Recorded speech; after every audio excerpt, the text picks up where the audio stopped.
মাধ্যমিক পরীক্ষার সময়সূচি নতুনভাবে প্রকাশিত হলো। এর আগেও ২-৩বার পরিবর্তন ঘটেছে, তো এটাকেই ফাইনাল সময়সূচি হিসাবে আমরা ধরে নিচ্ছি। পরীক্ষা শুরু হচ্ছে 10 তারিখ থেকে। 10টা 45 থেকে 2টো অবধি পরীক্ষা, 15 মিনিট প্রশ্ন দেখার জন্য এবং 3 ঘন্টা হচ্ছে লেখার জন্য সময়। 10 তারিখ থেকে পরীক্ষা শুরু হচ্ছে। রুটিনটা দেখতেই পাচ্ছ তোমরা, এবং এই রুটিন অনুযায়ী ছাত্রছাত্রীদের কী সুবিধা অসুবিধা হতে পারে সেগুলো আমি আলোচনা করছি সংক্ষেপে। 10 তারিখ হচ্ছে ফার্স্ট ল্যাঙ্গুয়েজ অর্থাৎ বাংলা ধরে নেওয়া যাচ্ছে। 11 তারিখ হচ্ছে সেকেন্ড ল্যাঙ্গুয়েজ অর্থাৎ ইংলিশ। 15 তারিখে হচ্ছে ম্যাথামেটিক্স, 17 তারিখে হিস্ট্রি, 18 তারিখে জিওগ্রাফি, 19 তারিখে লাইফ সায়েন্স, 20 তারিখে ফিজিক্যাল সায়েন্স, 22 তারিখ হচ্ছে অপশনাল যাদের ঐচ্ছিক বিষয় আছে। তাহলে 10 তারিখ থেকে পরীক্ষা আরম্ভ হচ্ছে এবং 22 তারিখে গিয়ে পরীক্ষাটা শেষ হচ্ছে।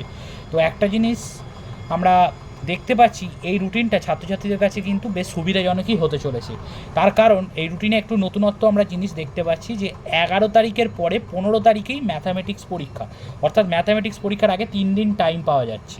11 তারিখ পরীক্ষা দিয়ে এসে বিকালবেলাটা, রাত্রিবেলাটা, এবং 12, 13, 14 গোটা দিন, তারপরে 15 তারিখ পরীক্ষা।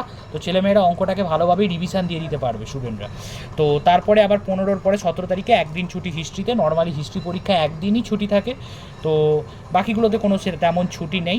তবে অঙ্ক পরীক্ষার আগে 3 দিন ছুটি থাকায় তো রুটিনটা অন্য বছরের রুটিনের তুলনায় বেশ সুবিধাজনকই হবে, এটা আশা করা যাচ্ছে। প্রত্যেকে ভালো করে প্রিপারেশান নাও এই রুটিন অনুযায়ী, এবং পরেও যদি কোনো রকম রুটিনে পরিবর্তন আসে আমি আপডেট জানিয়ে দেবো।